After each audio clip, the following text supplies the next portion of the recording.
就是世界语言。我的理念呢，就是要把中西的东西融合在一起。我希望国内的舞者也能来到非洲，好好看看这些小孩是怎么跳舞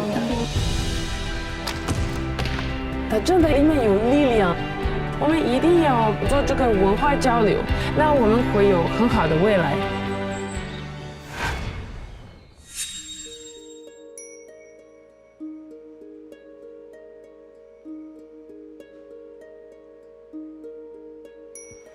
这么多乐器，好神奇的地方啊！这里是属于丝路艺术的次元吧？哎，好优美的旋律！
原来中国传统的民乐队演奏西方乐曲也很酷呀！这里面啊，我最喜欢琵琶了。我知道这种弯脖子的曲项琵琶可是沿着丝绸之路经西域传入的中国。白居易的《琵琶行》里面说：“嘈嘈切切错杂弹，大珠小珠落玉盘。”真是把唐代弹琵琶的技艺描述得淋漓尽致。哇！这里有好多西方乐器啊！丝路跨越万里，这条艺术之路自古以来就有着属于艺术融合的神奇故事。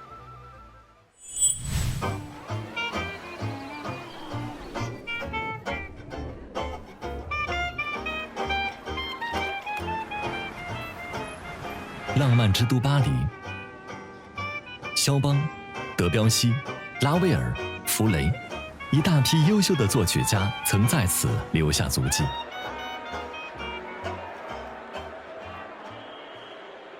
2019年，一支年轻的中国民族乐团也在这座城市成立。近期，受巴黎13区政府邀请，他们要为巴黎市民们献上一场中秋音乐会。距离演出仅剩1周时间。等一下，刚开始的那个是旋律，是笛子出来的啊，长笛出来的，咱们轻一点。但刚开始那笛子没来，咱们就没旋律。再一个速度呢，比这稍微快一点点，好不好？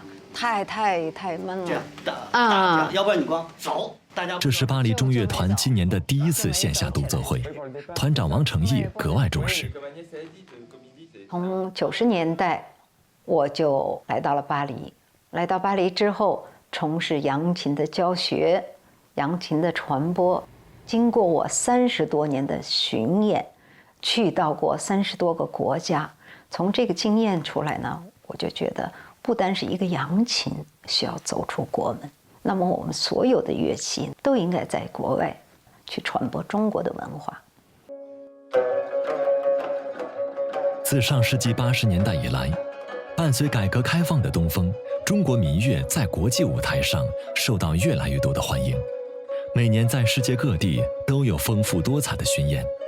然而，直接在海外组建的民乐团却并不多见。过去30年，王成义一直专注于自己的扬琴演奏与教学工作。像有一次，我们在演出之前，我在调扬琴琴弦，有一位姐姐过来就说：“哇，你这个琴真的非常好听，我从来没有听到古筝还可以发出这样的声音。”我当时一听，我说呀，我非常感谢你啊，喜欢中国的民族乐器。你说，但是呢，它是扬琴啊。他说对不起，他说扬琴我真还没有听到过。由此我就反思，我说对我们的中国乐器呢，不能只是演，而且我们要介绍。近些年，随着共建“一带一路”的推进，文艺工作者跨国学习、演出更趋频繁，各国间的人文交流日益广泛，文化融通成为共识。随着更多的民乐音乐家来到欧洲，尤其是年轻一代的到来，王成义觉得是时候汇聚大家的力量，摆脱单打独斗的局面。于是，第一支欧洲室内中乐团就在法国诞生。法国的友人，法国的各行各业吧，他们都觉得非常支持你们。就像昨天晚上的演出，他说这样的东西太好了，你们应该经常宣传。乐团成立之初，王成义就定下追求极致和融合的目标。仅2年间，就对乐手和声部做出近10次调整。其中最为特别的，他在演奏中将中西不同的乐器对调，让传统民乐曲散发出别样的风韵。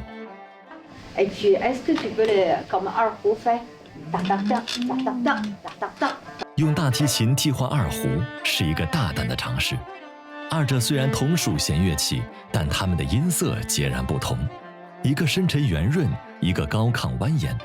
不过，共同之处在于，它们都能为曲目提升气场。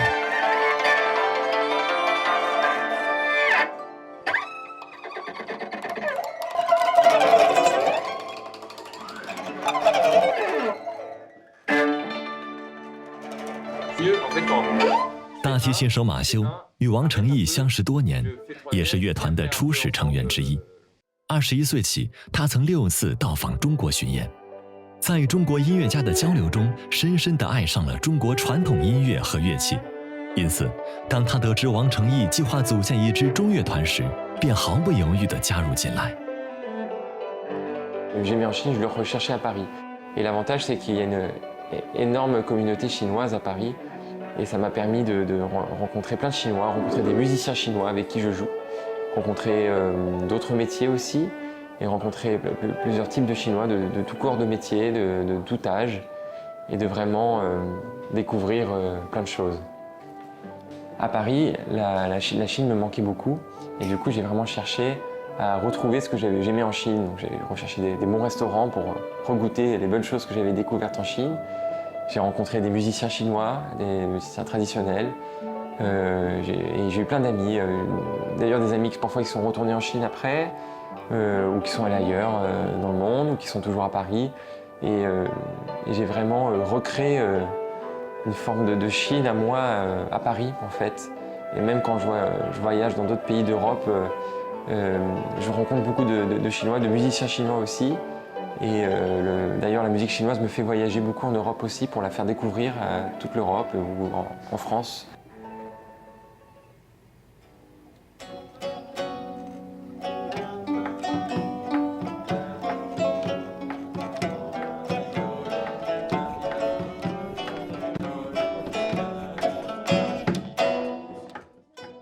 我的理念呢，就是要把中西的东西融合在一起。融合进来，对我们来说是近水楼台，满地都是西洋乐器，我们非常容易跟他们一起合作。大提琴如果拉二胡的声部，它比二胡还丰富。琵琶呢，它本身弹过吉他，所以它有这个基础，再加上效果器，就把两个东西可以揉在一起。不同国度的乐手、乐器混搭配合，共同成就乐团的独特魅力。中西音乐文化通过优美的旋律欢聚、对话，灵魂也与此刻共鸣互通。经过2天紧锣密鼓的排练，中秋音乐会如期上演。乐团在中国传统曲目演奏之余，还将为观众带来欧洲经典曲目。不同的是，有了中式乐器的加持，这些经典曲目焕发出了别样的光彩。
在中国传统节日来临之际，不论是巴黎居民自发举办的活动，还是由当地的华人群体和居民共同组织的庆祝活动，都呈现出欢快热烈的氛围。民俗庆典从不缺席，在音乐的陪伴下，来自世界各地的人们在这里相聚，四海凝结成一家。就是你过去啊，一定。我喜欢吃。你喜欢吃啊？那个月亮蛋糕、凤梨。月饼。喂，月饼。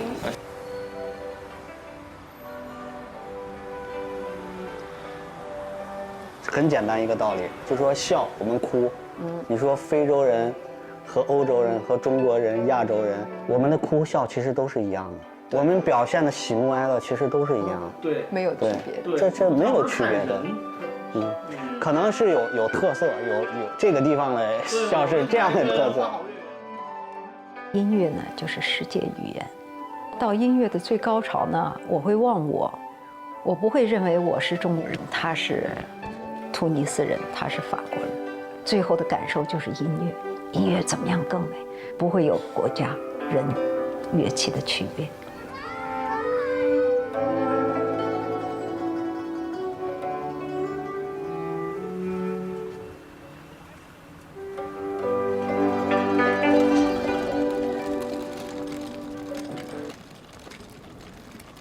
Là, c'est très libre. Mais oui, on n'est pas besoin spécial traditionnel. Oui, on peut le mélanger. 练的时间，我在跟他们沟通呢。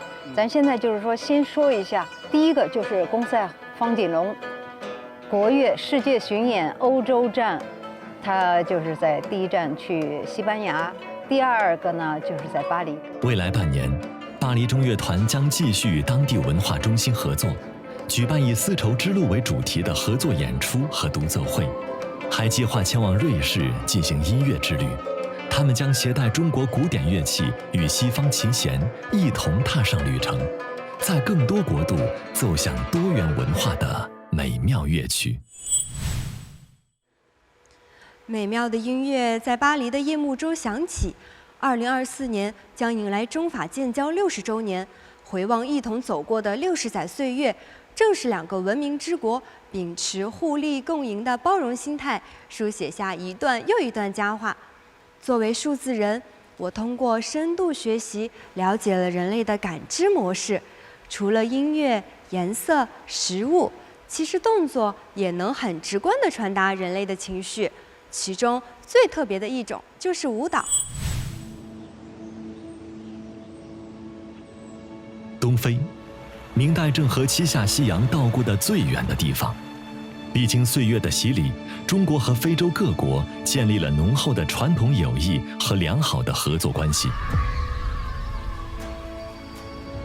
非洲东部国家乌干达，作为世界上相对贫穷的国家之一 ，GDP 远低于世界平均水平。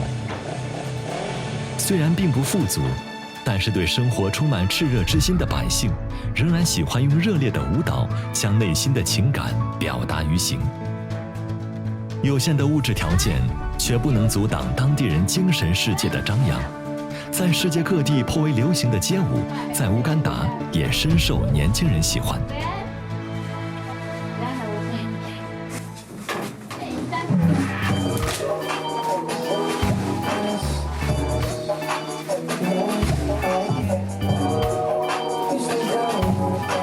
5, 6, 7, Kyoto, then chest in and out。这位名叫李子燕的中国女孩，在乌干达长居10年，一直致力于教当地的小孩跳街舞，当地人亲切地喊她“霞哥”。刚开始我来的时候，没有想过要教他们跳舞，因为在我的印象当中，是个非洲人都会跳，没想到来了之后，还能教别人跳舞。5、4、3 ，Go！ 卡卡来。我来这儿听不懂他们说英语，他们这边的人挺友好的，对我也挺不错的，就教我一点点的，我现在听力就很好了。现在在这边基本上就是讲英语了。在朋友们的眼里，李子燕的性格像是古装剧片中宅心仁厚的大侠，每周至少去1次当地的孤儿院做公益，至少2次去附近村庄看望自己的学生，是李子燕给自己定下的任务，无论风吹日晒都不轻易缺席。我教的这些学生大多数他们都是住在农村，离这个首都比较远，你要是去的话，没个2、3个小时也到不了。想想第一次见他们的时候，我是当评委，我看到了一群小孩跳舞，年龄很小又跳得那么好，我都震撼了。是谁教他们的，我就很好奇，我就很想认识他们，知道他们生活在哪儿，住在哪儿。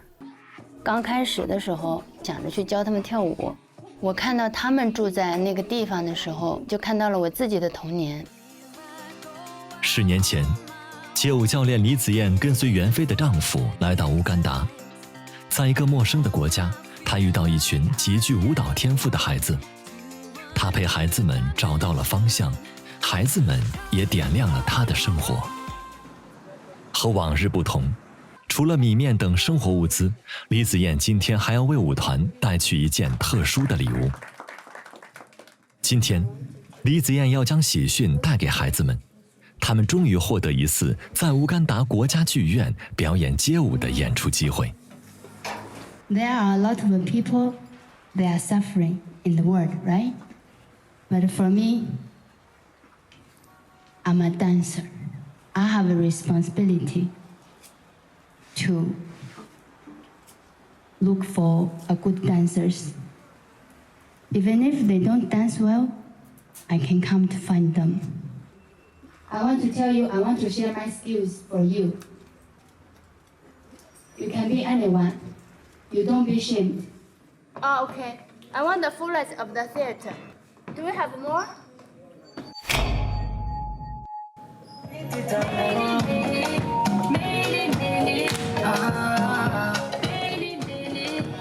机会来之不易，为了这次的演出，孩子们争分夺秒的练习。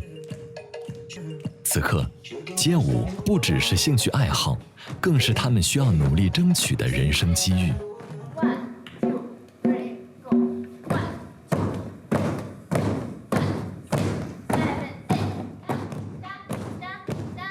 我希望国内的舞者也能来到非洲，世界上其他的舞者也能来到非洲乌干达，好好看看这些小孩是怎么跳舞的。参加比赛、演出，吸引媒体报道，甚至登上国家剧院的舞台。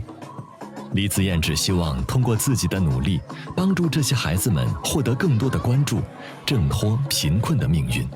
I've learned today is I've learned new moves which I didn't know, and hip hop dance. I saw some kids on TikTok, YouTube dancing hip hop dance, and I feel like even me I want to dance. You can dance. Yes, that's why I dance. How do they dancing? How are they dancing hip hop? But today we have proved somehow. But we know that with time we can be the best hip hopper. Yes. 如今，李紫燕的舞团现在已经有79个成员。凭借演出获得的收入，舞团至少让36个家庭的生活得以改善。随着李紫燕的舞团表演次数和收获的掌声越来越多，孩子们也从中收获了更多自信，他们终于能尽情地向世界展露舞姿。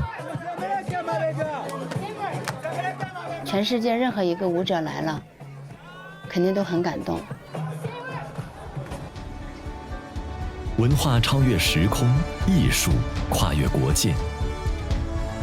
随着共建“一带一路”的推进，各国间的文化交融日益深入，成为各国百姓情感交流、心声相应的精神载体。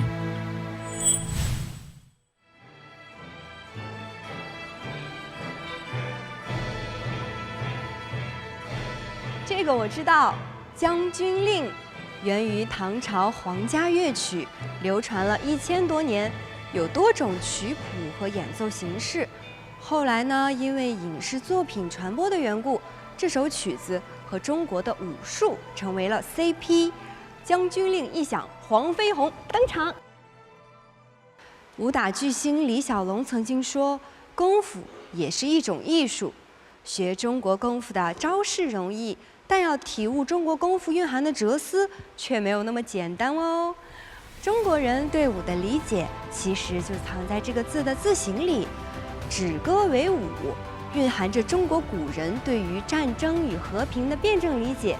不战而屈人之兵，才是武学的终极奥义。而自古以来，天下武功出少林，在少林寺里就有着一群特别前来探寻中国功夫的特殊的学生。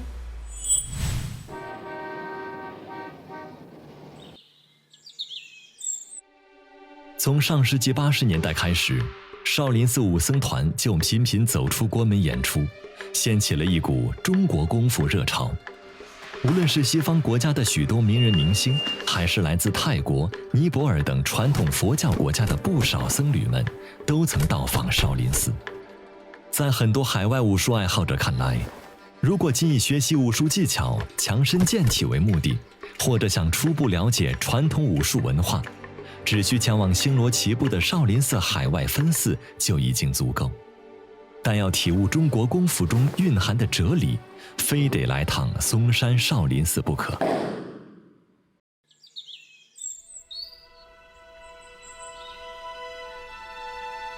大多数人对少林寺的了解来自风靡大江南北的武侠小说和电影，在这些作品中，刺激的打斗场景与低调内敛的文化思想形成极大反差，使天下武功出少林更具魅力，也为这间千年古刹带来络绎不绝的游客。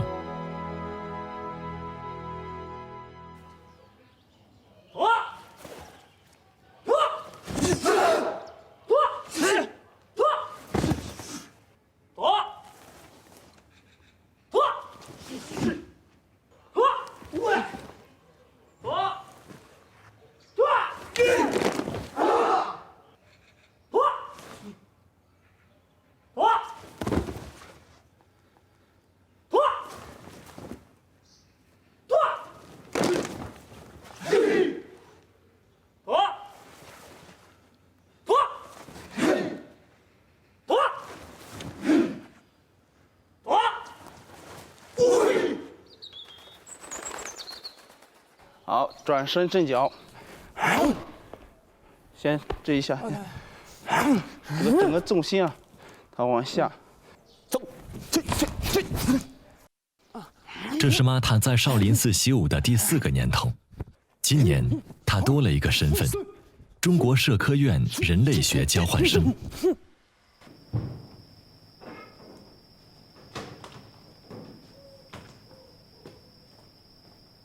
我是 Marta， 我来自 Serbia。我第一次来中国是16年，为了找我的博士研究，去了很多地方，后来决定了来少林寺。我来少林寺，我有2个方面，一个是我个人自己特别喜欢少林文化和少林功夫，这是我的第一个原因。第2个是我这个工作研究的这个部分，这2个是结合的。我要分析这个地方会有什么智慧，会让我们的这个社会会改变到更好的一个地方。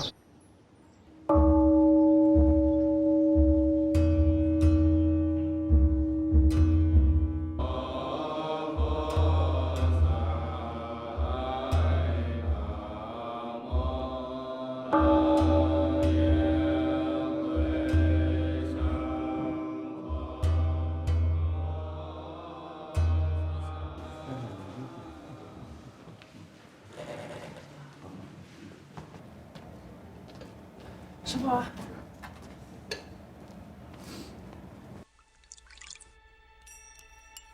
起初，玛塔来少林寺是出于对中国功夫的喜爱，但随着这几年习武的深入，他发现这里已经为他打开了一个了解东方文化的大门。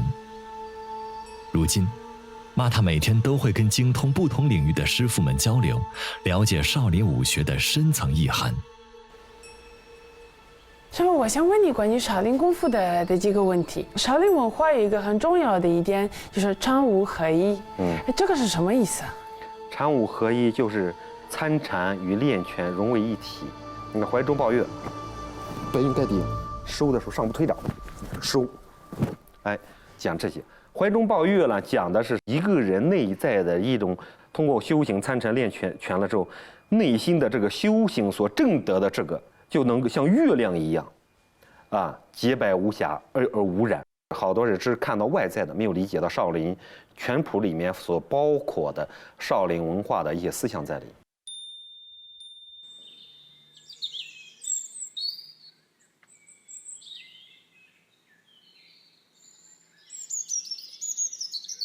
举，引弓，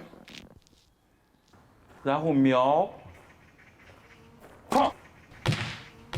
OK， 留，打完要留势，回，放，放。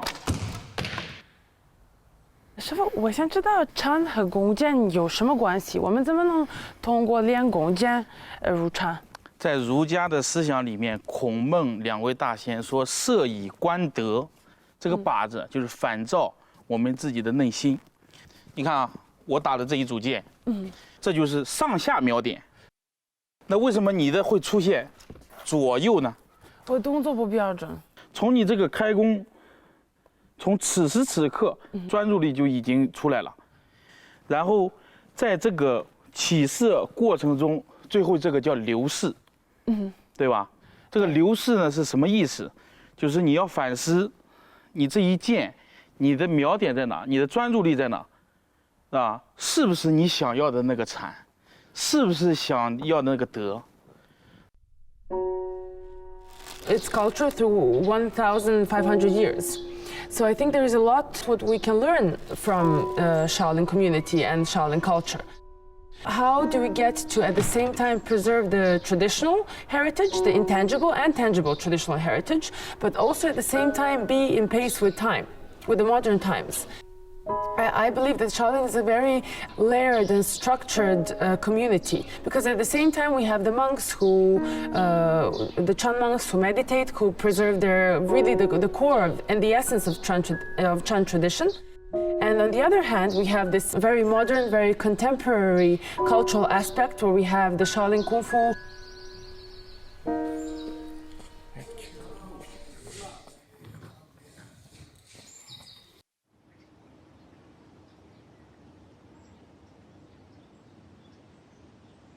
你看这个，这个叫微陀先出。好，我们动作是向下。向下的时候，你这个腿要伸直。我们把我们腿部的静脉打开。还有我们下拉的时候，我们这个身体侧面也有经脉。等于说把身体所有的经脉打开，打通。往上举的时候，动作也要做到极限。我们做动作的时候是要用力还是要放松？我们要刚柔相济，你不要说我一定要用多大力我们要达到身体的协调和柔韧，这样你的身体的协调性、灵活性，你的身体才会健康。平转与胸前相合，左手在上，右手在下。So I believe that there is a lot what we can learn from this Shaolin traditional culture in the sense of the wisdom that the community has been developing through centuries. And a part of it is definitely applicable in the modern world. Mostly, I believe in the sense of cultural sustainability.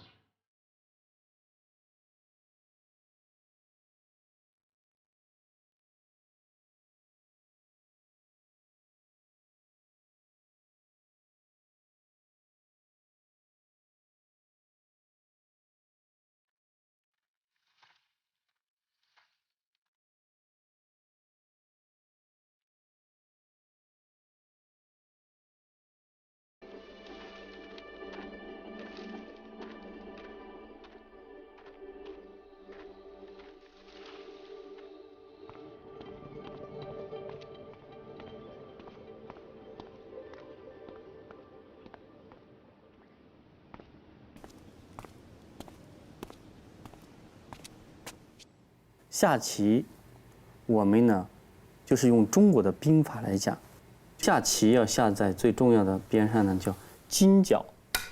为什么下在这里呢？你发现，这有天然的两道屏障，左右，就像两座山城池一样，边上有一条边的屏障，中央四围都是空的。那么的话，由此产生一个道理，你看啊。假如一个棋子是一个兵，需要花几个兵才能围住？4个人，对，好。在边上需要几个？3个。投入的兵力渐渐的少了，那这里呢？2个，对。哪个最容易守住？这个。对了，那由此就产生了一句谚语，这句谚语叫“金角银边”。草肚皮，也就像修行一样，先修行我们的小毛病，然后再修行我们的身，最后修到最中心的是哪里？修行我们的内心。这就是棋道与武道，这是中国的传统文化，贯穿着禅宗，也贯穿了宗教，更贯穿了中国人民生生不息的生活。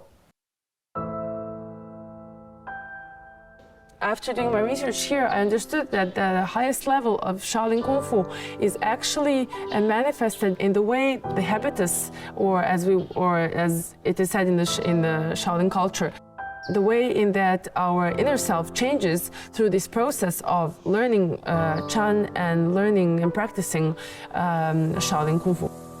So to attain this highest level of Shaolin Kung Fu, which would be Wushu Chan, so the Chan martial arts, the person needs to not only practice martial arts, but also to study the Shaolin history, study the Shaolin culture, and also practice Chan.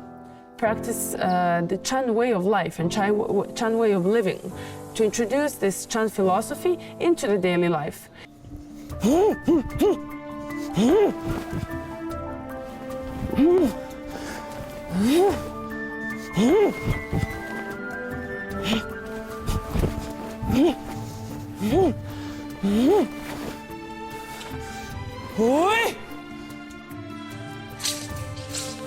中国功夫在海外声名远扬，吸引着众多像玛塔一样的外国友人来到中国。